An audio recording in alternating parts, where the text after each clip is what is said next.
देखो, इंसान जब शीशा के सामने खड़ा होता है ना, तब अपने आप को पहचान पाता है कि अच्छा ये मेरी तस्वीर है, मैं ऐसा लगता हूँ, ये मेरा लुक है।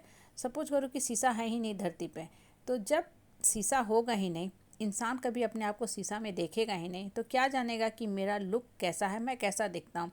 उस केस में अगर उस इंसान को उसकी तस्वीर कभी आप दिखा दो ना, उसको पता ही नहीं चलेगा कि इसमें मेरा तस्वीर कौन सा है। क्यों? क्योंकि कभी उसने अपने आप को शीशा में देखा ही नहीं। अब गौर करो ना, तो जो छोटी सी बात है हमें जीवन की बहुत बड़ी शिक्षा देती है। हमें क्या शिक्षा देती है कि हमें अपने आप को, अपने फिजिकल लुक को देखने के लिए शीशा की ज़रूरत पड़ती है, एक माध्यम की ज़रूरत पड़ती है।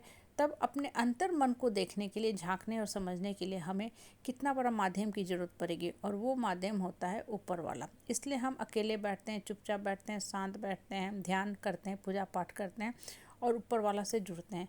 जब हम ऊपर वाला से जुड़ते हैं ना, तो ऊपर वाला की शक्ति से हमारा मन कनेक्टेड हो जाता है। मन के अंदर वही भावना, फीलिंग, इमोशन, शक्ति का जागरण शुरू होता है जो ऊपर वाला के पास है। और धीरे धीरे हम फील करने लगते हैं कि हम कोई और नहीं है, बल्कि ऊपर वाला की ही संतान है।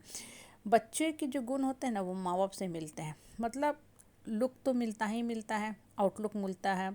बहुत हद तक जो इंटरनल और भी क्वालिटी होते हैं ना, जैसे कोई माँ बाप बहुत क्रोधी होते हैं, कोई माँ बाप मृदुल स्वभाव के होते हैं, तो काफ़ी हद तक ये चीज़ें भी जेनेटिकली बच्चे में पास करती हैं। मतलब बच्चा जो होता है माँ बाप का रूप स्वरूप ले लेता है।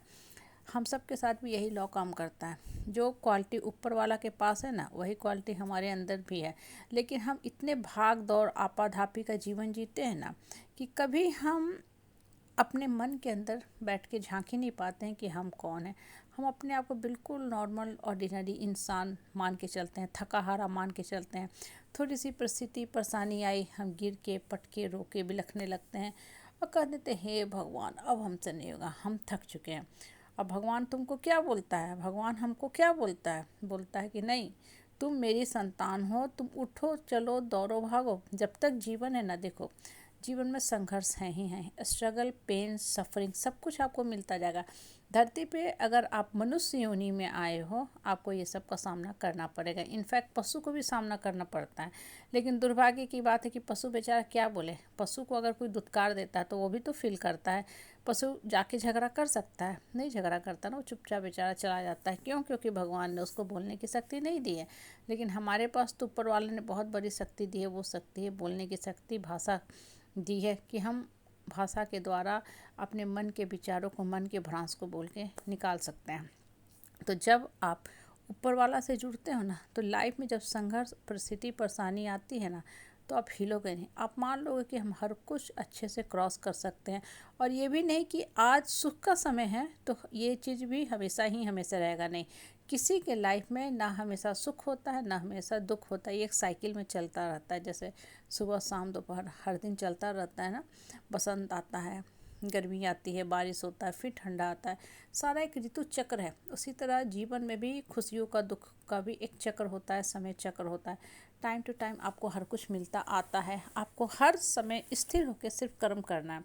अच्छा समय हुआ, सुख को एंजॉय करो, लेकिन माइंड को बैलेंस रखो। बहुत लोगों को देखोगे ना, अच्छा समय आता है एकदम अहंकार में आ जाते हैं, अहंकार में ऊंचाइयों में उड़ने लगते हैं, सामने वालों को नीचा दिखाते हैं, अपने आप के अंदर सुपीरियरिटी कम्प्लेक्स आ जाती है, जो सरासर सरासर गलत है। इसलिए मन को शांत भाव से रख के ऊपर वाला से जुड़ते जाओ। जब मन शांत रहता है ना, तब आपको पता चलता है कि मेरे अंदर कितनी शक्ति है। लेकिन उसके लिए आपको समय देना पड़ेगा, चुपचाप अकेले बैठना पड़ेगा, शांत में बैठना पड़ेगा, भीड़ से अलग होकर बैठना पड़ेगा। शीशा भी देखो, जब फेस देखते हैं ना, तो पहले शीशा को अच्छा से साफ़ कर लेते हैं। अगर शीशा धुंधला रहता है ना, तो आपका फेस साफ़ नहीं दिखता है। इनफैक्ट रोड पे जो गाड़ी भी हम लेके निकलते हैं ना, साइड मिरर को बहुत अच्छे से क्लीन और क्लियर कर लेते हैं, तभी पीछे से आने वाला इमेज दिखता है गाड़ी के। हमारे लाइफ में भी यही नियम काम करता है। मन को जब साफ़ करोगे ना, मन के अंदर की निगेटिविटी को, धुंधलेपन को, जो सारे जमे जकरे पकड़े हैं बरसों से ना, धीरे धीरे हटाते जाओगे, मन फिर ट्रांसपेरेंट, क्लीन, क्लियर, क्रिस्पी होता जाएगा। मन शीशा की तरह साफ़ होता जाएगा, ऊपर वाला से जुड़ता जाएगा। फिर आपको मन के दर्पण में ऊपर वाला की परछाई दिखेगी, ऊपर वाला की छवि दिखेगी, और आपको रियलाइज़ होगा कि हम कितने शक्तिशाली हैं, पावरफुल हैं। और तब आप लोगों से डरना भी छोड़ दोगे, क्योंकि डरने का कोई फ़ायदा नहीं है। सर उठा के जीना सीखो, यही जीवन का सत्य है।